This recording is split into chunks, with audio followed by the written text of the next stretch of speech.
നമസ്കാരം. ദരിദ്രനായി ജനിക്കുന്നത് ആരുടെയും തെറ്റല്ല. പക്ഷേ ദരിദ്രനായി മരിക്കുന്നത് ഒരുപക്ഷെ നമ്മുടെ കൂടെ തെറ്റുണ്ടാകാം എന്നുള്ളതാണ്. വീടുകളിലെ സ്വതവേ നമ്മുടെ ആഗ്രഹങ്ങളെ കുറിച്ച് പറയുമ്പോൾ പലപ്പോഴും പലരും പറയാറുണ്ട്, ഞങ്ങൾ ആരും അംബാനികളൊന്നുമല്ല, നിങ്ങളുടെ ആവശ്യങ്ങൾ മുഴുവൻ സാധിപ്പിച്ചു തരാനായിട്ട് ഞങ്ങളെ കൊണ്ട് സാധിക്കില്ല, അണ്ണാനെ കൊണ്ട് സാധിക്കുന്നതല്ലേ പറ്റുള്ളൂ, ആനയെ പോലെ വായ തുറക്കരുത് എന്ന രീതിയിലൊക്കെ പലപ്പോഴും നമ്മളെ നിരുത്സാഹപ്പെടുത്താറുണ്ട്. വീടുകളിൽ പലരുടെയും പല ആഗ്രഹങ്ങളും തകർന്നു പോകുന്നത് മാതാപിതാക്കളുടെ കഴിവില്ലായ്മ കൊണ്ടായിരിക്കില്ല, അവരുടെ സാമ്പത്തികമായിട്ടുള്ള ബുദ്ധിമുട്ടുകൾ കൊണ്ടായിരിക്കും. വളരെയേറെ സാമ്പത്തിക ബുദ്ധിമുട്ടുകളിൽ 1965 കാലഘട്ടങ്ങളിൽ ജനിച്ചൊരു കുട്ടി ഇന്ന് ഒരു പക്ഷേ ജീവിതത്തിന്റെ ഉയരങ്ങൾ കീഴടക്കിക്കൊണ്ട് ഏറ്റവും സാധാരണക്കാരനെ മനസ്സിലാക്കുന്ന ഒരു ലെവലിലേക്ക് ഹൈറ്റ് ചെയ്തിരിക്കുകയാണ്. സുഹൃത്തുക്കളെ, ഇത് ജോയ് ഇലാന്റെ ജീവിതകഥയാണ്. 2024 ഒല്ലൂർ പ്രസ് ക്ലബിന്റെ എക്സലൻസ് അവാർഡ് നേടിയ ടിപ്പിക്കൽ തൃശൂർകാരനായ ജോയ് ഇലാനെ പരിചയപ്പെടാം. ഏവർക്കും സ്വാഗതം. ജോയ് ഇലാന് മീഡിയ 4ലേക്ക് സ്വാഗതം ആശംസിക്കുകയാണ്. ഞങ്ങൾക്കൊക്കെ ഒരു ലൈഫിൽ വളരെ ഒരു ഇൻസ്പിറേഷനാണ് താങ്കളുടെ ഒരു ജീവിതകഥ ഞാൻ കാണുകയുണ്ടായി. ജീവിത വെളിച്ചം എന്ന് പറയുന്ന ഒരു പുസ്തകം പോലും എഴുതാനുള്ള അത്രയും ജീവിത അനുഭവങ്ങളുള്ള ഒരു സാധാരണ വ്യക്തിയാണ്. ഇന്ന് ഉയരങ്ങൾ കീഴടക്കിക്കൊണ്ട് ദുബായിലും നാട്ടിലൊക്കെ ആയിട്ട് ഒരുപാട് ബിസിനസ് സാമ്രാജ്യങ്ങളൊക്കെ ഉണ്ടെന്നുണ്ടെങ്കിലും ഉള്ളിന്റെ ഉള്ളിലെ ആ ഒരു കനൽ ഇപ്പോഴും കെടാത്ത രീതിയിൽ അനുഭവങ്ങളുടെ ഒരു തേച്ചുള്ള അങ്ങ് കണ്ടിട്ടുണ്ട്. ഇപ്പോൾ ചെയ്തുകൊണ്ടിരിക്കുന്ന ഒരു ബിസിനസ് അല്ലെങ്കിൽ താങ്കൾ കടന്നു വന്ന വഴികളെ കുറിച്ച് പ്രേക്ഷകർക്ക് വേണ്ടി ഒന്ന് പങ്കുവയ്ക്കാമോ? ഓക്കെ, ഞാൻ ഒരു നേരത്തെ പറഞ്ഞ പോലെ തന്നെ ഞാനൊരു പാവപ്പെട്ട വീട്ടിൽ നിന്ന് ജനിച്ച ഒരു കൃഷിക്കാരൻ്റെ ഒരു കൂലിപ്പണിക്കാരൻ്റെ ഒരു മകനായിട്ടാണ് ഞങ്ങൾ ജനിച്ചത്. ഞങ്ങളുടെ വീടിൻ്റെ ബുദ്ധിമുട്ടുകളും അതുപോലെ എൻ്റെ ചേട്ടൻ്റെയും ചേച്ചിമാരുടെയും അതുപോലെ തന്നെ അപ്പച്ചൻ്റെയും അമ്മച്ചിയുടെയും ബുദ്ധിമുട്ട് കണ്ടുകൊണ്ടാണ് ഞാൻ ജനിച്ചു വളർന്നത്. പക്ഷേ പഠിക്കാൻ പോലും പൈസ ഇല്ലാത്തൊരു സമയത്ത് 4ാം ക്ലാസ് കഴിഞ്ഞാൽ പഠിത്തം നിർത്തുന്ന ഒരു സമയമായിരുന്നു അന്നത്തെ. ജോലി കഴിഞ്ഞ് 4ാം ക്ലാസ് കഴിഞ്ഞാൽ എല്ലാവരും അപ്പച്ചൻ്റെയും അമ്മച്ചിയും കൂടെ പണിക്ക് പോകുന്നു. പിന്നെ അവരുടെ കൂടെ കൊയ്യാനും അതുപോലെ തന്നെ ഇഷ്ടപാടത്തും ഞങ്ങൾ ജോയിൻ ചെയ്യുന്നു. ഞങ്ങളെല്ലാവരും കൂലിപ്പണിക്കാർ. എൻ്റെ 4ാം ക്ലാസ് കഴിഞ്ഞപ്പോൾ എന്നോട് പറഞ്ഞു, ഓക്കെ, ഇനി മോനെ നിൻ്റെ പഠിത്തം കഴിഞ്ഞു, എൻ്റെ കൂടെ പോരെ എന്ന് പറഞ്ഞപ്പോൾ എനിക്കൊരു വിഷമമുണ്ടായി. എന്നിട്ട് ഞാൻ അമ്മയോട് റിക്വസ്റ്റ് ചെയ്തതിന് ശേഷം എന്നോട് പറഞ്ഞു എനിക്ക് പഠിക്കണമെന്ന് പറഞ്ഞ് അമ്മ അപ്പച്ചനോട് പറഞ്ഞതിന് ശേഷം അനുവാദം കിട്ടി. പക്ഷെ അന്നും ഒരു പഠിത്ത ചിലവ് ഒരു ക്വസ്റ്റ്യൻ മാർക്കായിരുന്നു. അങ്ങനെ ഞാൻ അമ്മയോട് പറഞ്ഞു, കുഴപ്പമില്ല, ഞാൻ എൻ്റെ പൈസ ഉണ്ടാക്കിക്കോളാം എന്ന് പറഞ്ഞ് അങ്ങനെയാണ് ഞാൻ പുരപ്പറമ്പുകളിലും അതുപോലെ തന്നെ പള്ളിപ്പറമ്പുകളിലും പോയി കപ്പലിൻ്റെ വിറ്റും 2 മാസം സ്കൂളിൻ്റെ വെക്കേഷൻ സമയത്ത് പൈസ ഉണ്ടാക്കി. അങ്ങനെ ഒരു ഡ്രസ്സും മാത്രം, ഒരു ട്രൗസറും ഒരു ഷർട്ടും സെക്കൻഡ് ഹാൻഡ് ബുക്ക് മാത്രം 5ാം ക്ലാസ്സിൽ നിന്ന് 6ാം ക്ലാസ്സിലേക്ക് എനിക്ക് പാസ്സാവുന്ന കുട്ടികളുടെ കയ്യിൽ നിന്ന് ആ ബുക്ക് സെക്കൻഡ് ഹാൻഡ് പൈസയ്ക്ക് വാങ്ങിച്ച് പകുതി പൈസയ്ക്ക് വാങ്ങിച്ചിട്ടാണ് ഞാൻ പഠിച്ചത്. അങ്ങനെ 8ാം ക്ലാസ് 9ാം ക്ലാസ് വരെ എത്തിയപ്പോൾ അതുവരെ തുടർന്നു. അതിനുശേഷം പിന്നെ ചിലവ് കൂടി, ബുക്കുകളുടെയും അതുപോലെ തന്നെ ഡ്രസ്സിൻ്റെയും വില കൂടി, എന്നെ കൊണ്ട് കുറച്ചും കൂടി പൈസ ഉണ്ടാക്കാനുള്ളൊരു താല്പര്യം വന്നു. അങ്ങനെ ഇഷ്ടികപ്പാടത്ത് പോയി ഇഷ്ടികാരി പഠിച്ച് നേരം വെളുത്ത് വൈകുന്നേരം വരെ നമ്മൾ ഇഷ്ടികപ്പാടത്ത് ജോലി ചെയ്ത് 1000 ഇഷ്ടികാരി പഠിച്ചു കഴിഞ്ഞാൽ 4 രൂപ കിട്ടും അന്നത്തെ സമയത്ത്. അങ്ങനെ പൈസ ശേഖരിച്ച് 2 മാസം ഉണ്ടാകുന്ന പൈസ കൊണ്ട് അഗെയിൻ 8ഉം 9ഉം 10ാം ക്ലാസ്സും പഠിക്കാനുള്ള പൈസ ഉണ്ടാക്കി. അങ്ങനെയാണ് ഞാൻ പഠിച്ചത്. 10ാം ക്ലാസ് കഴിഞ്ഞിരിക്കുന്ന സമയത്ത് എൻ്റെ ചേട്ടൻ ഡൽഹിയിൽ നിന്ന് വരുന്നു. അങ്ങനെ ചേട്ടൻ്റെ കൂടെ ഡൽഹിക്ക് പോകുന്നു. ഡൽഹിയിൽ ചെന്ന് ഹിന്ദി അറിയില്ല, ഇംഗ്ലീഷ് അറിയില്ല, ജസ്റ്റ് മലയാളം മാത്രം കൊണ്ട് പോകണം ഡൽഹിക്ക്. അവിടെ ചെന്ന് കുറേ കഷ്ടപ്പെട്ടു. പക്ഷേ അവിടെ ഒരു ഹോട്ടലിൽ ജോലി കിട്ടി. ജോലി ചെയ്യുന്നതിനിടയ്ക്ക് ഞാൻ ഹോട്ടൽ മാനേജ്മെൻറ്റ് പഠിച്ചു. അതിനുശേഷം ഒരു 4 സ്റ്റാർ ഹോട്ടലിൽ ജോലി കിട്ടി. അവിടെ ജോലി ചെയ്തുകൊണ്ടിരിക്കുന്ന സമയത്താണ് എനിക്ക് ദുബായിക്ക് ഒരു ചാൻസ് കിട്ടുന്നു. അങ്ങനെ ഞങ്ങൾ 10-25 പേരടങ്ങുന്ന ഒരു ഗ്രൂപ്പിനെയും കൊണ്ട് ഒരു ഹോട്ടലിൽ ജനറൽ മാനേജർ വന്ന് റിക്രൂട്ട് ചെയ്ത് ഞങ്ങൾ കൊണ്ടുപോകുന്നു. അവിടെ ചെന്ന് ആദ്യമായിട്ട് ജോലി ചെയ്ത് വെയിറ്ററായിട്ട് ഒരു ഹിൽട്ടൺ ഹോട്ടലിൽ വെയിറ്ററായിട്ട് ആദ്യം ജോയിൻ ചെയ്തു. അതാണ് തുടക്കം. അതിനുശേഷം അവിടെ തന്നെ ട്രെയിനിങ് ചെയ്ത് 2 വർഷത്തിന് ശേഷം എനിക്ക് HR ഡിപ്പാർട്ട്മെൻറ്റിലേക്ക് ഒരു ചാൻസ് കിട്ടി. അവിടെ HR അഡ്മിനായിട്ട് ജോലി ചെയ്തു. കുറച്ച് നാൾ കഴിഞ്ഞപ്പോൾ വേറൊരു ഹോട്ടലിൽ സെയിൽസ് ആൻഡ് മാർക്കറ്റിങ്ങിൽ ജോയിൻ ചെയ്തു.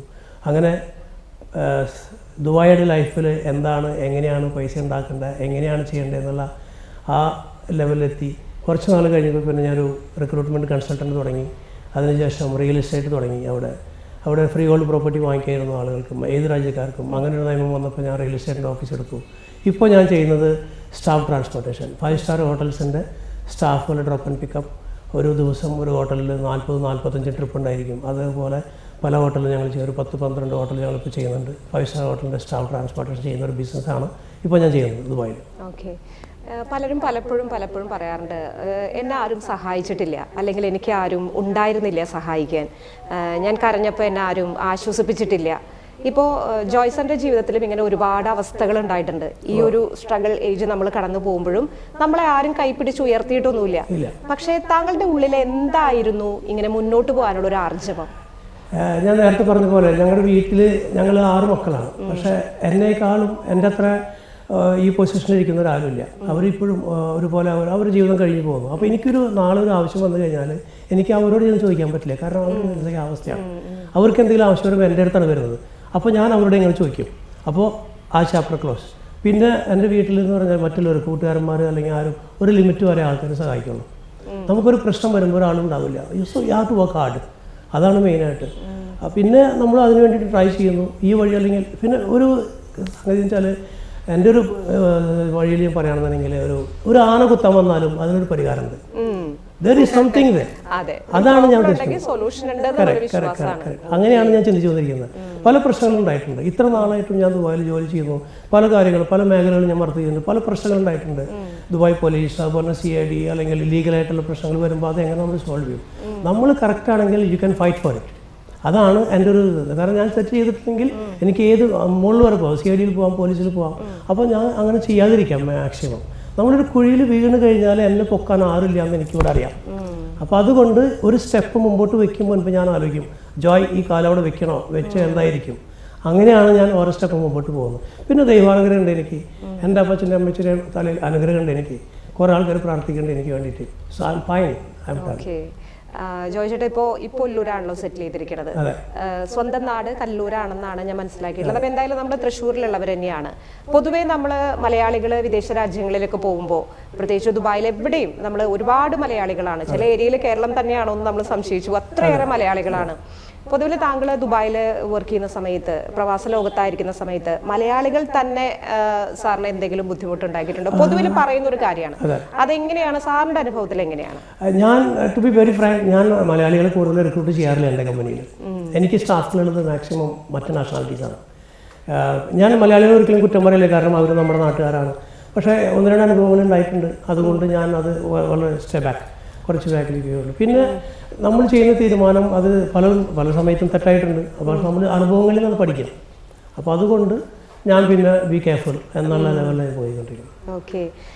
ഒരു പക്ഷേ സാറിൻ്റെ പിതാവിൻ്റെ പേര് ദേവസി എന്ന അപ്പച്ചന് ജനിച്ച ജോയ് എന്ന മകനെ പോലെയല്ല, ജോയ് എന്ന അപ്പച്ചന് ജനിക്കുന്ന സാറിന്റെ മകന്റെ പേരെന്താണ്? 3 മക്കൾ. ഓക്കെ. അവരുടെ ഒരു ചൈൽഡ്ഹുഡ് രണ്ടും കൂടെ കമ്പയർ ചെയ്യുമ്പോൾ അന്നത്തെ ഒരു ജനറേഷനും കഷ്ടപ്പാടിന്റെയും ബുദ്ധിമുട്ടിന്റെയും കാലഘട്ടത്തിൽ വളർന്ന ജോയ് എന്ന് പറയുന്ന മകനും ഇന്ന് നമ്മുടെ മക്കളും, ഇവരുടെ ജീവിതങ്ങൾ തമ്മിൽ എങ്ങനെയാണ് സാറ്? പഴയ കഷ്ടപ്പാടുകൾ പറഞ്ഞുകൊണ്ടാണോ അവരെ വളർത്തുന്നത്? അതോ ഇവർക്ക് ഈ ഒരു ഇപ്പോൾ നമ്മൾ ബിസിനസ് ചെയ്ത് നമുക്കുള്ളതൊക്കെ മക്കൾക്കും കൂടെ അനുഭവിക്കാവുന്ന രീതിയിലേക്ക് വരുമ്പോൾ എങ്ങനെയാണ് അവരുടെ ലൈഫ് സ്റ്റൈൽ എങ്ങനെയാണ് മെയിൻറ്റെയിൻ ചെയ്യുന്നത്? തികച്ചും ഞാൻ വന്ന വഴി അവർ പറഞ്ഞു കൊടുക്കുന്നുണ്ട്. പക്ഷേ ഇപ്പോഴത്തെ ന്യൂ ജനറേഷന് നമ്മൾ ഒരു പ്രാവശ്യം പറഞ്ഞു സെയിം തിങ് നമ്മൾ റിപ്പീറ്റ് ചെയ്യും. 2ാമത് പ്രാവശ്യം പറയുമ്പോൾ they don't like it, but they listen. അവർ ഞാൻ പറയുന്നത് കേൾക്കുന്നുണ്ട്. അവർ അനുഭവിക്കുന്ന ഓരോ കാര്യങ്ങൾ പറഞ്ഞു കൊടുക്കും. അപ്പോൾ ഞാൻ ഓരോ സ്ഥലത്ത് പോകുമ്പോൾ, ഈവൻ ഞാൻ ദുബായിലാണ്, ഈ കൺസ്ട്രക്ഷൻ ജോലി ചെയ്യുന്ന ആൾക്കാരും ദുബായിൽ തന്നെയാണ്. അവരിവിടെ വെക്കേഷൻ വരുമ്പോൾ അവർ എന്തോരം ബുദ്ധിമുട്ടിയാണ് ഒരു ഷൂ വാങ്ങിക്കാനോ അല്ലെങ്കിൽ ഒരു ജീൻസ് വാങ്ങിച്ചിട്ട് അവർ വരുന്നത് എനിക്കറിയാം. അവർ ജോലി ചെയ്യുന്ന സ്ഥലങ്ങൾ ഞാൻ ഇവരെ കൊണ്ടുപോയി കാണിച്ചിട്ടുണ്ട്. ലേബർ ക്യാമ്പ് 8 പേര് 9 പേര് താമസിക്കുന്ന റൂം, അവിടെയാണ് ഇവർ താമസിക്കുന്നത്. അപ്പോൾ ഞാൻ ഇവരെ കൊണ്ടുപോകുന്ന സ്ഥലത്ത് ഇവർ പോകുന്ന വണ്ടികൾ അവർ നോക്കിയാൽ രാവിലെ 5 മണിക്ക് എഴുതിയിട്ട് ചോറ് പാത്രം കൊണ്ടുപോയി സൈറ്റിൽ പോയി ജോലി ചെയ്ത് വൈകുന്നേരം 8 മണിക്കാണ് അവർ തിരിച്ചു പോകണം. അപ്പോൾ ഞാൻ എൻ്റെ റേഞ്ച് റോവറിലോ അല്ലെങ്കിൽ എൻ്റെ എക്സിക്യൂട്ടീവ് വണ്ടിയിൽ ഞാൻ പോകുമ്പോൾ അവരെൻ്റെ വണ്ടിയിലുണ്ട്. അപ്പോൾ ഞാൻ കണ്ടോ see how they stay, how they got up in the morning 5 o'clock. ഇതൊക്കെ ഞാൻ അവർക്ക് പറഞ്ഞു കൊടുത്തിട്ടാണ് ഞാൻ പഠിപ്പിച്ചിരിക്കുന്നത്. അതുപോലെ തന്നെ ഇത് ദുബായ് മാൾ എന്ന് പറഞ്ഞാൽ ഏറ്റവും ബെസ്റ്റ് പ്ലേസാണ് ദുബായിലുള്ളത്. ഞാൻ അവരെ കൊണ്ടുപോകും, പക്ഷെ അവിടെ സാധനം വാങ്ങിക്കില്ല. കാരണം അത് ആ സെയിം സാധനം തന്നെ എനിക്കറിയാം. ആ ദുബായ് മാളിൽ കിട്ടുന്ന 5000 ദിർഹംസ് എന്ന് പറഞ്ഞാൽ 1,00,000 ദിർഹംസിൻ്റെ സാധനം, ഒരു ഓഫീസിൻ്റെ സാധനം എനിക്ക് ചിലപ്പോൾ 20,000 റുപ്പീസിന് എനിക്ക് ഇവിടെ തൃശ്ശൂർ ശോഭയിൽ കിട്ടും. എക്സാമ്പിൾ ഞാൻ അങ്ങനെയാണ് അവരെ കൊണ്ട് പഠിപ്പിച്ചിരിക്കുന്നത്. പൈസയുടെ വില അറിഞ്ഞിട്ടാണ്.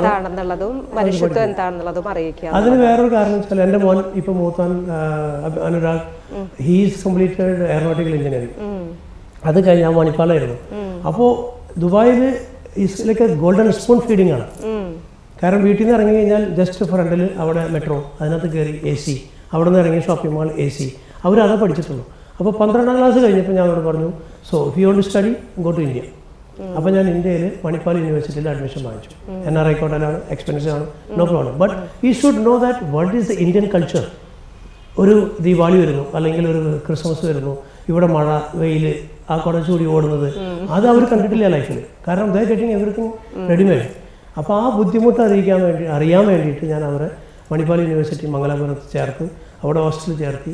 അപ്പോൾ ആദ്യം എങ്ങനെയാണെന്ന് വെച്ചാൽ ഞാൻ അരുണോ വായിക്കാൻ ഒരു ഗ്ലാസ് വെള്ളം കുടിച്ച് കഴിഞ്ഞാൽ ഗ്ലാസ് അവിടെ വെച്ച് പോകുന്ന കുട്ടികൾ, ഞാൻ പറഞ്ഞു ഇതെല്ലാം you have to like clean your plate, you have, അങ്ങനെ നമ്മൾ പഠിപ്പിച്ച് കൊണ്ടുവന്നതിന് ശേഷം 6 മാസത്തിന് ശേഷം തിരിച്ചു വന്നപ്പോൾ ഹീസ് ബിക്കം ജെന്റൽമാൻ. കാരണം ഹീസ് ലേൺ. സോ അങ്ങനെ പഠിക്കാൻ വേണ്ടിയിട്ട് മാത്രമായിട്ട് ഞാൻ അവനെ മാറ്റിയതാണ്. But he's completed 4 years. ഒരു മറ്റുള്ള കേസുകളിലും പെടാതെ 4 വർഷം പഠിച്ച് ഡിഗ്രി സർട്ടിഫിക്കറ്റ് കൊണ്ട് അവൻ വൈകി തിരിച്ചു വന്നു. സോ ഈ എയറോനോട്ടിക്കൽ എഞ്ചിനീയർ. അത് കഴിഞ്ഞു അവൻ ആ ഫീൽഡിൽ കുറേ ട്രൈ ചെയ്തു. അവ കൊറോണ സമയമായതുകൊണ്ട് എല്ലാ എയർപോർട്ടും അടച്ചു. അപ്പോൾ ജോലി കിട്ടുന്നില്ല. അപ്പോൾ അവൻ ഫെഡപ്പായി. അപ്പോൾ ഞാൻ പറഞ്ഞു മൊബൈലിൽ നിന്ന് കളിക്കുക. ഞാൻ പറഞ്ഞു tomorrow onwards you come with me. 9 o'clock ഞാൻ ഓഫീസിൽ പോകുന്ന സമയത്ത് ഞാൻ പറഞ്ഞു get ready come with me. അങ്ങനെ അവനെ കൊണ്ടുപോയി ഓഫീസിൽ ചെറിയ ചെറിയ കാര്യങ്ങൾ, ചെക്ക് കളക്ഷൻ, അല്ലെങ്കിൽ ഇൻവോയ്സ് സബ്മിഷൻ, HR, CV, അങ്ങനെ കുറച്ച് വർക്ക് അവർ കൊടുത്തു അവൻ ആ ഫീൽഡിൽ ഇറക്കാൻ വേണ്ടിയിട്ട്. ബട്ട് ഈ വാസ് ഡൂയിങ് സംതിങ്. അവന് സ്വന്തമായിട്ട് എന്തെങ്കിലും കണ്ടുപിടിക്കണമെന്ന് താല്പര്യക്കാരാണ്. ഡാഡിയുടെ അണ്ടറിൽ വർക്ക് ചെയ്യാൻ അവന് ഇഷ്ടമില്ല. അപ്പോൾ എന്തുകൊണ്ട് അവൻ കണ്ടുപിടിച്ചു, ഒരു ജോലി കണ്ടുപിടിച്ചു. ഒരു സപ്ലൈ ചെയിൻ കമ്പനി ജോലിക്ക് കയറി, ആമസോൺ പോലത്തെ. അതിനകത്ത് ജോലി ഈസ് ഇൻട്രസ്റ്റഡ്. അവർ 2 വർഷം ജോലി ചെയ്തു, പൈസ സേവ് ചെയ്തു. ആ പൈസ കൊടുത്തിട്ട് അവർ പറഞ്ഞു എനിക്ക് മാസ്റ്റർ ഡിഗ്രി എടുക്കണം. അതും ഈസ് വെരി ചൂസി. അവന് നമ്പർ 1 ഇൻ ദ വേൾഡ്. ഇപ്പോൾ 10,000 കോളേജ് ഉണ്ട്. അവൻ അതിൽ ചെക്ക് കണ്ടുപിടിച്ച് 77 നമ്പർ ഇൻ ദ വേൾഡ് ആണ് ട്രിനിറ്റി കോളേജ്, അയർലൻഡ്. ആ കോളേജിൽ അവൻ തന്നെ അന്വേഷിച്ച് പിടിച്ച് അഡ്മിഷൻ കിട്ടി. അപ്പോൾ ഫീസ് ഇത്ര. അപ്പോൾ അവൻ പറഞ്ഞു daddy don't worry, I have money. അവൻ 2 വർഷം ജോലി ചെയ്ത പൈസ സേവ് ചെയ്തിട്ട് ആ പൈസ കൊടുത്തിട്ടാണ് അവൻ പഠിക്കാൻ പോയത്. അല്ല, ഏതാണ്ട് ഇപ്പൊ ജോയ് സാറിന്റെ അതേ ഒരു ശീലം നമ്മള് അപ്പനെ അമ്മയെ ബുദ്ധിമുട്ടിപ്പിക്കാതെ തന്നെ നമ്മൾ ചെയ്തു എന്നുള്ളതിന്റെ ഒരു ശീലം തന്നെ അവനും വന്നിരിക്കുന്നു. ഓക്കെ. പുറമേ നോക്കുമ്പോഴേ പലർക്കും തോന്നാം ജോയ് ഇലാൻ വലിയ റിച്ച് മാൻ ആണ്. ഇന്നത്തെ ജോയ് ഇലാനെയാണ് പലരും കാണുന്നത്. പുറത്തു നോക്കുമ്പോൾ വലിയ വീടുണ്ട്, വലിയ റേഞ്ച് റോവറിലൊക്കെ വരുന്നു, ഒരു വലിയ മനുഷ്യൻ, അല്ലെങ്കിൽ വലിയ പണക്കാരനാണ്. ചിലര് ചിലപ്പോൾ അകന്ന് നിൽക്കാം, ചിലര് ചിലപ്പോൾ അവരുടെ ആവശ്യങ്ങളുമായിട്ട് വരാം. സാറ് ആ ഒരു വലിയൊരു ഒരു പരാധീനതകളുടെ കുട്ടിക്കാലത്തിൽ നിന്ന് ഒരു സമ്പന്നനായ ഒരു കാലഘട്ടത്തിലേക്ക് വരുമ്പോൾ അങ്ങനെ എന്നും തന്നെ തുടരട്ടെ. ആ ഒരു കാലഘട്ടത്തിന്റെ ജനങ്ങളുടെ താങ്കളോടുള്ള പെരുമാറ്റത്തിൽ വന്നിരിക്കുന്ന മാറ്റങ്ങൾ എന്തെങ്കിലും പറയാൻ പറ്റുമോ? എനിക്ക് അങ്ങനെയില്ല. ഞാനിപ്പോഴും കല്ലൂർ പോകും. എൻ്റെ സ്ഥലമാണ്. അവിടെ ഞാൻ വണ്ടി കൊണ്ട് പോവുകയാണെങ്കിലും കൂടി എന്നെ അറിയാത്ത എൻ്റെ കൂടെ പണിക്ക് പോയ ചേച്ചിമാരിപ്പോഴും അവിടെ വെച്ച് ചെറിയ ഉദാഹരണം പറയാം. കല്ലൂർ പച്ചലിപ്പുറം എന്ന സ്ഥലത്ത് ഒരു അയ്യങ്കുളം എന്നൊരു സ്ഥലമുണ്ട്. അവിടെയാണ് കുന്നത്തുള്ള ചേച്ചിമാരൊക്കെ അവർ കുളിക്കാൻ പോകുന്നത്, തുണി അലക്കാൻ പോകുന്നത്. ഒരു ദിവസം ഞാൻ വണ്ടി കൊണ്ട് നിർത്തി. എനിക്ക് മനസ്സിലായി ഇത് രമണി ചേച്ചി, ഇത് ജാനു ചേച്ചി ബാക്കിൽ നിന്ന് കണ്ടപ്പോൾ എനിക്ക് മനസ്സിലായി. ഞാൻ വണ്ടി നിർത്തി, കൂളിംഗ് ഗ്ലാസ് വെച്ചിരിക്കുന്നത് വലിയ വണ്ടിയിൽ പോകണം. ഞാൻ വണ്ടി നിർത്തി. എന്താ വിശേഷം എന്ന് വെച്ചപ്പോൾ എന്താ സാറേ എന്ന് വെച്ചാൽ എൻ്റെ അടുത്ത് വന്നവർ. അവർ എന്നെ മനസ്സിലായി പറഞ്ഞാൽ കണ്ണാട മാറ്റി ഞാൻ വണ്ടിയിൽ നിന്ന് ഇറങ്ങി എന്നെ അടിക്കാൻ വന്നു. നീ ആരുകൂടാന്ന് പറഞ്ഞിട്ട് ആ സ്നേഹം അത് 1 കോടി രൂപ എടുത്ത് കിട്ടില്ല. So they knows me. അവർക്ക് ഞാൻ എപ്പോഴും പോകുന്നു, അവരെ ഞാൻ കൂട്ടിപ്പിടിക്കുന്നുണ്ട്. ഇവിടെ ഇപ്പോൾ ഹൈ ക്ലാസ് എന്ന് പറഞ്ഞാലും അവരും എൻ്റെ കൂടെ ഉണ്ട്. പക്ഷെ ഒരാളും നമ്മൾ വിഷമിപ്പിക്കാതെ ആര് വന്നാലും അവർ സന്തോഷിച്ചിട്ട് ഇവിടുന്ന് പോയിട്ടുള്ളൂ. കാരണം പല പാർട്ടിക്കാരും പൊളിറ്റിക്സായിട്ട് എനിക്ക് ഇൻവോൾവ്മെൻ്റ് ഇല്ല. ഇവിടെ ഞാനൊരു പാർട്ടിക്കാരനല്ല. കാരണം ഒന്നാമതിൽ ഞാൻ ഇവിടെ നിൽക്കുന്നില്ല. ഞാൻ വന്നു കഴിഞ്ഞാൽ ഒരാഴ്ച കൂടി വന്ന് 10 days, അതിലും കൂടെ നാട്ടിൽ നിൽക്കാത്ത ഒരാളാണ്. എന്നാൽ ഞാൻ എല്ലാ മാസം വരുന്നുണ്ട്. ഒരു 40 days ഞാൻ നാട്ടിലുണ്ട്. എനിക്ക് നാട് ഭയങ്കര ഇഷ്ടമാണ്. കാരണം ഞാൻ വന്നു പോയ സ്ഥലങ്ങൾ ഞാൻ ചില സമയത്ത് വെറുതെ ഇരിക്കുകയാണെങ്കിൽ വണ്ടിയും കൊണ്ട് പാടങ്ങളിലൂടെ വണ്ടി ഓടിച്ചു കൊണ്ടുപോകും. കാരണം ചെറിയ റോഡുണ്ടായി, ഗ്രീനറി, ഞങ്ങൾ കൊയ്യാൻ പോയ സ്ഥലങ്ങൾ അതൊക്കെ ഞങ്ങൾ പോയി കാണും. സോ അതിലൊക്കെ ഞാൻ കേരളം എനിക്കിഷ്ടമാണ്. ഞാൻ ഒരാൾ മാറ്റി നിർത്താനായിട്ട് പൈസക്കാരാണെന്ന് പറഞ്ഞാൽ എൻ്റെ അടുത്ത് പരാതിപ്പെട്ടില്ല ഒരാൾ. കാരണം ഞാൻ എല്ലാവരും ഒരുപോലെയാണ് കാണുന്നത് ഇപ്പോഴും. കാരണം ഞാൻ വന്ന വഴി മറന്നിട്ടില്ല. അതുകൊണ്ട് മാത്രമാണ് എനിക്ക് തോന്നുന്നത് ആ ഒരു അറ്റാച്ച്മെന്റിൽ നമുക്ക് കൂട്ടിപ്പിടിക്കാൻ പറ്റുന്നത്. ബിസിനസ്സിൽ പലപ്പോഴും താങ്കൾക്ക് സ്ട്രഗിൾസ് ഉണ്ടായിട്ടുണ്ട് എന്നുള്ളത് എനിക്കറിയാം. കാരണം ഈ ഒരു 10-35 വർഷമായിട്ട് ദുബായിൽ സെറ്റിൽ ചെയ്തിരിക്കുന്ന ഒരാളെന്ന രീതിയിൽ ദുബായ് ഒരുപാട് മാറിയിട്ടുണ്ട്, നാട് ഒരുപാട് മാറിയിട്ടുണ്ട്. ഇപ്പൊ നാട്ടിലാണെങ്കിലും ദുബായിലാണെങ്കിലും നമുക്ക് പല ബിസിനസ്സിലേക്കും ചുവട് മാറ്റേണ്ടി വന്നേക്കാം. പലരും ഒരു ബിസിനസ് തകരുന്ന സമയത്ത് അത് ഫുൾ സ്റ്റോപ്പ് ആണെന്ന രീതിയിൽ തകർന്നു പോകുന്ന ഒരവസ്ഥയാണ്. അപ്പോൾ എങ്ങനെയാണ് സാർ ഇതിനെ മാറ്റി മാറ്റി കാണാനും അല്ലെങ്കിൽ മാറി മാറി ചിന്തിക്കാനും ഉള്ള ഒരു മാനസികാവസ്ഥയിലേക്ക് അതിന് ആരാണ്, ഫാമിലിയാണോ സപ്പോർട്ട് ചെയ്യുന്നത്, അതോ താങ്കളുടെ തന്നെ ഒരു ബ്രെയിനും ആത്മവിശ്വാസം? അല്ല, ഞാൻ ക്രെഡിറ്റ് മുഴുവൻ ഞാൻ എടുക്കുന്നത് ശരിയല്ല, ദൈവാനുഗ്രഹം എന്ന് പറയാം. പിന്നെ ഞാൻ കുറേ ക്ഷമയുള്ള ഒരാളാണ്. വൈഫ് ബാങ്കിൽ ജോലി ചെയ്യുന്ന ഒരു അവിടുത്തെ ഒരു ഇന്റർനാഷണൽ ബാങ്കാണ്, എമിറേറ്റ്സ് NBD എന്ന് പറയുന്ന ബാങ്കിൽ. She also start. ഞാൻ ആൾ ബാങ്കിൽ ജോലി ചെയ്യുന്നു, പക്ഷേ എന്നാലും അന്ന് എന്നോട് പറഞ്ഞത്, എൻ്റെ സ്ട്രഗിളിങ് കണ്ടിട്ട് എൻ്റെ വൈഫ് എന്നോട് പറഞ്ഞിട്ടുണ്ട്, why you taking so much pressure, എന്തിനത്ര ടെൻഷൻ അടിക്കുന്നത്? ഒരു 5-star ഹോട്ടലിൽ നല്ലൊരു കോട്ട് സൂട്ട് ഇട്ടുന്നു, ചെറിയൊരു പൊസിഷൻ എന്ന് കഴിഞ്ഞാൽ 1 lakh rupees സാലറി കിട്ടുന്നു, എന്തിനത്ര ടെൻഷൻ അടിക്കുന്നത്? എൻ്റെ ടെൻഷൻ കണ്ടിട്ട് ആൾ പറഞ്ഞിട്ടുണ്ട്. പക്ഷേ ഐസെഡ്നോ, ഞാൻ അങ്ങനത്തെ ഒരാളല്ല. ഞാൻ കണ്ടിട്ടുണ്ട്, നമ്മൾ രാവിലെ ഭക്ഷണം പാക്കറ്റിലാക്കുന്നു, കൊണ്ടുപോകുന്നു, 1 o'clock ഭക്ഷണം കഴിക്കാൻ പോകുക, അത് കഴിഞ്ഞാൽ പാത്രം കഴുകി വൈകുന്നേരം 5 മണി വീട്ടിൽ വരിക, TV കാണണോ, അതിനോട് വേസ്റ്റ് ടൈം. എനിക്ക് എന്തെങ്കിലും ചെയ്തുകൊണ്ടിരിക്കണം എപ്പോഴും. ഞാൻ അങ്ങനെ ഒരു ഓടുന്ന ഒരാളായതുകൊണ്ട് എന്ത് പ്രശ്നം വന്നാലും, ഞാൻ പറഞ്ഞല്ലോ, നേരത്തെ പറഞ്ഞല്ലോ, ഒരു പരിഹാരം ഉണ്ടായിരിക്കും അതിനകത്ത്. കുറച്ച് സ്ട്രഗിളിംഗ് ഉണ്ടായിരിക്കും. Nothing is easy. കാരണം പ്രത്യേകിച്ച് ദുബായിൽ എന്ന് പറഞ്ഞാൽ നിയമങ്ങളൊക്കെ ഭയങ്കര സ്ട്രിക്റ്റാണ്. ഇവിടെ നമ്മളൊരാളൊരു സ്ഥലത്ത് പോയിട്ട് 10 രൂപ കൊടുത്താൽ അല്ലെങ്കിൽ 100 ടേബിൾ കൊടുത്ത് നടക്കും. അവിടെ ഞാൻ അങ്ങനെ കൊടുക്കാൻ ഉദ്ദേശിച്ചാൽ എന്നെ പിടിച്ചെടുത്തത്. So they very straight forward, transparency ഉണ്ട് അവിടെ. അതുകൊണ്ട് ഇനി ഒരു ഉദാഹരണം പറയുകയാണെങ്കിൽ, കൊറോണ സമയത്ത് എനിക്കൊരു 10-40 ബസ്സുകൾ, എല്ലാ ബസ്സുകളും കൊറോണ സമയത്ത് 5-star ഹോട്ടൽസ് കംപ്ലീറ്റ് അടച്ചു. ഡ്രൈവർമാരോട് വീട്ടിലിരിക്കാൻ പറഞ്ഞു. എല്ലാ ബസ്സുകളും കൊണ്ടുവന്നിട്ട് നമ്മുടെ ഒല്ലൂർ പള്ളിയുടെ ഗ്രൗണ്ട് പോലെ ഗ്രൗണ്ട് നിറച്ച് ബസ് എടുക്കും. രാത്രി കാലങ്ങളിൽ ഓരോരുത്തർ കട്ട് കൊണ്ടുപോകുന്നു, ഗ്ലാസ് അടിച്ച് കൊണ്ടുപോകണം, അങ്ങനെ പല പ്രശ്നങ്ങളുണ്ടായിരുന്നു. ഞാൻ അവിടെ സെക്യൂരിറ്റിന് വെച്ചു. 2 മാസം ഞാൻ സ്ട്രഗിൾ ചെയ്തു. അതിനോ ഇറ്റ് വിൽ ഹാപ്പൻ. ഒരു കയറ്റുണ്ടെങ്കിൽ അതിന് ഇറക്കണ്ടായിരിക്കും. അതാണ് എൻ്റെ ഒരു പോളിസി. ഞാൻ വെയിറ്റ് ചെയ്തു ഉള്ള കോൺട്രാക്ടറെ വിളിച്ചു തുടങ്ങി. ഞാൻ പറഞ്ഞു അങ്ങനെ എന്തെങ്കിലും ചെയ്യുക. അപ്പോൾ നമ്മൾക്ക് ഓൾറെഡി കോൺട്രാക്റ്റുള്ള കമ്പനി പോലും അവർക്ക് ഹോട്ടൽ തുറക്കാൻ പറ്റാത്തതുകൊണ്ട് സ്റ്റാഫിനെ കൊണ്ടുവരണ്ടെന്ന് പറയണം. സ്ലോലി ദേ സ്റ്റാർട്ടഡ്. 4 ബസ് ഓടിയായിരുന്നു. 2 ട്രിപ്പിന് വേണ്ടി ഒരു ബസ് ഇടാൻ പറഞ്ഞു. അങ്ങനെ 4 ട്രിപ്പായി, 8 ട്രിപ്പായി. അങ്ങനെ ബസ്സുകൾ കുറേശ്ശെ ഞാൻ ഓരോ ട്രിപ്പിന് ഇട്ട് കൊടുത്തു. Start moving. അപ്പോൾ സ്ലോലി ഇറ്റ് കമ്മിങ് അപ്പ്. അങ്ങനെയാണ് നമ്മൾ ചെയ്തത്. ശരി. ഇപ്പോഴും പഴയ കാലത്തെ കുറിച്ച് പറയുമ്പോൾ കണ്ണീന്ന് വെള്ളം വരുന്ന അല്ലെങ്കിൽ വളരെ ഇമോഷണൽ ആകുന്ന ഒരു അതെനിക്ക് മനസ്സിലാകുന്നില്ല. ആ ഒരു സെന്റിമെന്റ്സ് നമ്മൾ അത്രയും ഡീപ്ലി നമുക്കത് ടച്ചിങ് ആയതുകൊണ്ട് തന്നെയാണ് അങ്ങനെ വരുന്നത്. സാറിന് എങ്ങനെയാണ് അപ്പോൾ ഇത്രയും നമുക്കിപ്പോൾ പലപ്പോഴും ദൈവാനുഗ്രഹത്തെ കുറിച്ച് പറയുമ്പോൾ എൻ്റെ മാത്രം കഴിവല്ല എന്ന് പറയുമ്പോൾ നമുക്കുള്ളതിൽ നിന്ന് പങ്കുവയ്ക്കാനുള്ള ഒരു മനസ്സ് എങ്ങനെയാണ്? അതിന് സാർ എങ്ങനെയാണ് മാർഗങ്ങൾ കാണുന്നത്? അത് ഞാൻ ചെയ്യുന്ന വെച്ചാൽ എൻ്റെ ഒരു സന്തോഷം ഞാൻ അതിലെ കാണുന്നത്. ഇപ്പോൾ എന്നെ പറ്റി ആൾക്കാർ കൂടെ പലതും പറയുന്നുണ്ട്, ഞാൻ ലൈറ്റ് ഇടുന്നു, എനിക്കൊരു കുറുമ്പുണ്ട്, അതാണ് ആൾക്കാർ പറയുന്നത്. ആ ലൈറ്റ് ഇടുന്ന വീട് അങ്ങനെയാണ് ഇതിന് ചിലർ പറയുന്നത്. പക്ഷെ അത് എൻ്റെ ഒരു സന്തോഷം. ഞാൻ എല്ലാവരും വിളിക്കുന്നു, എനിക്ക് ഇഷ്ടപ്പെട്ട എല്ലാവരും വിളിക്കുന്നു, അന്ന് പാർട്ടി നടക്കുന്നു. 4 പിറ്റേ ദിവസം ഞാൻ കയറി പോയി ഇവിടെ. പക്ഷെ ആ ഹാപ്പി പറ, അത് എൻ്റെ ഒരു സന്തോഷം. അവിടെ ഞാൻ പൈസ എല്ലാം നോക്കണം. എൻ്റെ കൂടെ കുറെ ഇഷ്ടപ്പെട്ട ആൾക്കാർ വരുന്നു, അവരെ എൻജോയ് ചെയ്യുന്നു, അവരെ സന്തോഷിപ്പിക്കുന്നു. ഞാൻ 4 ദിവസം കൊണ്ട് കുറച്ച് പൈസ ചിലവാക്കി. അപ്പോൾ അതിൽ എനിക്ക് സന്തോഷം കിട്ടുകയാണെങ്കിൽ എന്തുകൊണ്ട്? അതുപോലെ എൻ്റെ ചേച്ചിമാർ, എൻ്റെ പെങ്ങന്മാർ, അല്ലെങ്കിൽ എൻ്റെ വീട്ടുകാർ, അല്ലെങ്കിൽ ബന്ധക്കാർ ഒരാവശ്യം വരുമ്പോൾ എന്നെ വിളിക്കും. എന്നെ കൊണ്ട് പറ്റാവുന്ന ഇപ്പോഴും ചെയ്യുന്നുണ്ട്. അത് പറയല്ലോ, നമ്മൾ വലത്തെ കൈ കൊടുക്കുന്ന ഇടത്ത് കൈ അറിയാൻ പാടില്ല.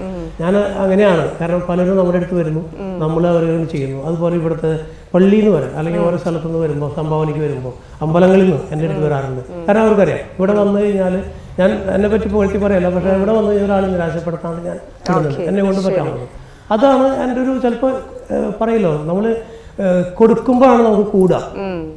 അങ്ങനെ ഒരു ചൊല്ലും കൂടി ഞാൻ കേട്ടിട്ടുണ്ട്. അപ്പോൾ ഐ ലൈക്ക് ഇറ്റ്. കാരണം ഞാനിപ്പോൾ ഇതെല്ലാം കെട്ടിപ്പിടിച്ച് വെച്ചിട്ട് നാളെ ഞാൻ അടിച്ചു പോയി കഴിഞ്ഞാൽ ഇതൊക്കെ എന്ത് ചെയ്യാൻ പറ്റും? ആ ഒരു ഫുൾ സ്റ്റോപ്പിനെ കുറിച്ചുള്ള ഒരു ചിന്തയും കൂടി ഉള്ളത് കൊണ്ട് നമ്മൾ അങ്ങനെ എല്ലാവരെയും സന്തോഷിപ്പിച്ച് അല്ലെങ്കിൽ എല്ലാവരും നമ്മുടെ കൂടെ സന്തോഷിക്കട്ടെ എന്നുള്ള ഒരു രീതിയിൽ പോകുന്നു. ഫ്യൂച്ചറിൽ എന്തൊക്കെയാണ് സാറിന്റെ മനസ്സിലുള്ള പ്ലാനുകൾ? എന്താണ്? ഇനിയും ഒരുപാട് ആഗ്രഹങ്ങൾ ബാക്കിയുണ്ടോ? എങ്ങനെയാണ് ഫ്യൂച്ചർ? എങ്ങനെയാണ് താങ്കളുടെ ഒരു ഫ്യൂച്ചർ എന്ന് പറഞ്ഞാൽ, ഞാൻ ഇവിടെ വന്നിട്ട് ഇവിടെ ചെന്ന് ഒരു പെർമനന്റ് ആവാൻ സമയമെടുക്കും. കാരണം അപ്പം എന്തിനത്ര വലിയ വീട് വെച്ചു എന്തിനാണ് അത് എൻഡ് ഓഫ് ദ ഡേ ഞാൻ തിരിച്ചു വരുന്നത് ഇവിടെ തന്നെയാണ്. ഞാൻ പറഞ്ഞില്ലേ, എനിക്ക് കേരളം എനിക്കിഷ്ടമാണ്. ഓരോ സ്ഥലത്ത് പോകുമ്പോഴും എൻ്റെ പഴയ ഏരിയ കല്ലൂര്, ആമ്പല്ലൂർ, അല്ലെങ്കിൽ മണ്ണമ്പട്ട, ആ ഭാഗങ്ങൾ, പട്ടണാത്ര, ആ ഭാഗങ്ങളൊക്കെ എനിക്ക് ഇപ്പോഴും ഇഷ്ടമാണ്. ഞാൻ പോകുമ്പോൾ ആൾക്കാരോട് സംസാരിക്കുന്നു. ഇവിടെ വന്നു കഴിഞ്ഞാൽ ഞാൻ ഒരു വെക്കേഷൻ വന്ന് പോകുന്ന ആൾ പ്രീതിയാണ്. എനിക്ക് 4 ദിവസം 4 അതിലാക്കി ഞാൻ തൃശ്ശൂർ അല്ലെങ്കിൽ ഇവിടെ ആൾക്കാരായിട്ട് കാണുന്നു, കുറച്ച് ആൾക്കാരായിട്ട് സംസാരിക്കുന്നു. I am happy for that. അല്ലാണ്ട് ദുബായിൽ നമ്മൾ പെർമനന്റ് സെറ്റിൽ പോകുന്നിടത്തോളം ഫോട്ടോ എന്നുള്ള ലെവലിലാണ് ഞാൻ അവിടെ നിൽക്കുന്നത്. അപ്പോൾ പെട്ടെന്ന് ഇപ്പോൾ എല്ലാം നിർത്തിയ അവസ്ഥ, I have a lot of money, okay finish ചെയ്തു. ഇവിടെ വന്നു കഴിഞ്ഞിട്ട് then what I will do? ഞാൻ ഇവിടെ വന്നു കഴിഞ്ഞാൽ എനിക്ക് അസുഖം പിടിക്കും. കാരണം നത്തിങ് ടു ഡു. അവിടെ എന്ന് പറഞ്ഞാൽ ഞാൻ ബിസിയാണ്. ഞാൻ ഓട്ടത്തിൻ്റെ ആളാണ്. ഇവിടെ ഇപ്പോൾ ഇരിക്കുന്ന സമയം പോലും എനിക്ക് അവിടെ കിട്ടാറില്ല. ചില സമയത്ത് ഭക്ഷണം പോലും കഴിക്കാണ്ട്. അപ്പോൾ കയ്യിൽ കാശുണ്ട്, പക്ഷെ എനിക്കൊരു മീറ്റിംഗ് ഉണ്ടെന്ന് വയ്ക്കുക. 2 മണിക്ക് മീറ്റിംഗ്, ഞാൻ 1 മണിക്ക് ഓഫീസിൽ ഇറങ്ങി. ആ വഴിക്ക് എനിക്ക് ട്രാഫിക് കിട്ടിക്കഴിഞ്ഞാൽ 1:30 മണി എനിക്ക് ഭക്ഷണം കഴിക്കാൻ വിശക്കുണ്ട് എന്നോ ആ നേരം കൊണ്ട് എനിക്ക് അവിടെ എത്താം. അപ്പോൾ എൻ്റെ ഒരു പോളിസി ഉണ്ട്, ടൈം മാനേജ്മെൻറ്റ് ചെയ്യുന്ന ഒരാളാണ്. 2 മണിക്ക് മീറ്റിംഗ് ആണെങ്കിൽ 10 മിനിറ്റ് മുൻപ് അവിടെ എത്തിയിരിക്കണം. അതാണ് എൻ്റെ ഒരു പോളിസി. അപ്പോൾ ഇനിയൊരു ട്രാഫിക് കിട്ടി കഴിഞ്ഞാൽ ഭക്ഷണം അതെനിക്കറിയുള്ളൂ, എനിക്ക് വിശക്കണമെന്ന് എനിക്ക് മാത്രമേ അറിയുള്ളൂ. So I am very punctual for that. അപ്പോൾ അങ്ങനെ ഞാൻ പോയിട്ട് അവിടെ 10 മിനിറ്റ് മുൻപ് എത്തി അവിടെ മീറ്റിംഗ് കഴിഞ്ഞു ഇറങ്ങിയതിന് ശേഷമോ അപ്പോൾ 2:30-3 മണി ഈ നേരത്തെ എന്തായാലും ചെയ്യണം നോ ടു ലേറ്റ്. അപ്പോൾ ഒരു കാഫറ്റേരിയ ഒരു ചായ അല്ലെങ്കിൽ ഒരു ചെറിയൊരു സമോസ ഡൺ, മൈ ലഞ്ച് ആവും. അപ്പോൾ അങ്ങനെ ഞാൻ പഞ്ച്വാലിറ്റി നോക്കി നമ്മളൊരാളെ അപ്സെറ്റ് ചെയ്യാണ്ട്. കോമ്പറ്റീഷൻ മാർക്കറ്റാണ് ദുബായ്. ഞാനൊന്നുമല്ല, എന്നേക്കാളും വലിയ ജോയിമാർ അവിടെ ഉണ്ട്. ഞാനൊന്നുമല്ല, ഞാൻ ഒരു ചെറിയ മീനാണ്. വലിയ സ്രാവുകളുള്ള ഒരു സ്ഥലമാണ് ദുബായ് കോമ്പറ്റീഷൻ മാർക്കറ്റ്. അതിലാണ് ഞാൻ ഇത്ര വർഷങ്ങളായിട്ട് പിടിച്ചു നിൽക്കുന്നത്. തീർച്ചയായിട്ടും ഇനിയും ഒരുപാട് നമ്മൾ മലയാളികൾക്ക് പ്രൗഡായിട്ട് ഇനിയും ഒരുപാട് പേര് നമ്മുടെ രാജ്യത്ത് നിന്ന് ഒരുപക്ഷെ പല നാടുകളിലും പോയിട്ട് ഇപ്പോൾ കുവൈറ്റിലൊക്കെ ഉണ്ടായ ബുദ്ധിമുട്ടുകൾ ബാങ്കുകളുടെ അതൊക്കെ നമ്മൾ ഒരുപക്ഷെ മലയാളികളെ കുറിച്ചിട്ട് ചില ഇടങ്ങളിൽ ചില സമയത്ത് പറയുന്ന നെഗറ്റീവ്സിനെ തിരുത്തി കുറിക്കാനായിട്ട് ഒരുപാട് നല്ല മലയാളികൾ പലയിടങ്ങളിലും ഉണ്ട് എന്നുള്ളതാണ്. അങ്ങനെ സാധാരണക്കാരെ അറിയുന്ന മനസ്സിലാക്കുന്ന ദുബായിലും കേരളത്തിലും ഒക്കെ ആയിട്ട് ഇന്നും കേരളത്തെ ഒരുപാട് ഇഷ്ടപ്പെടുന്ന, സമയം കിട്ടിയാൽ ഓടി സ്വന്തം നാട്ടിലേക്ക് എത്തുന്ന ജോയ് ഇലാൻ എന്ന ഈ പ്രവാസിയെ ഒല്ലൂർ പ്രസ് ക്ലബിന്റെ എക്സലൻസ് അവാർഡ് നേടിയതിൽ മീഡിയ 4-ന് വേണ്ടി നേരിട്ട് അഭിനന്ദിക്കുകയും വീണ്ടും ഒരിക്കൽ കൂടെ താങ്കൾ നാട്ടിലെത്തുന്ന സമയത്ത് ഇനിയും കൂടുതൽ വിശാലമായിട്ടുള്ള മറ്റൊരു ലോകത്തിന്റെ സംസാരത്തിലേക്ക് നമുക്ക് കടക്കാമെന്നും പ്രതീക്ഷിക്കുകയാണ്. സമയക്കുറവുകൊണ്ട് ഈ അധ്യായം ഇവിടെ പൂർത്തിയാക്കുകയാണ്. ഞങ്ങളുമായിട്ട് സഹകരിച്ചതിന് ഒരുപാട് നന്ദി അറിയിക്കുന്നു. വീണ്ടും കാണാം. Thank you very much.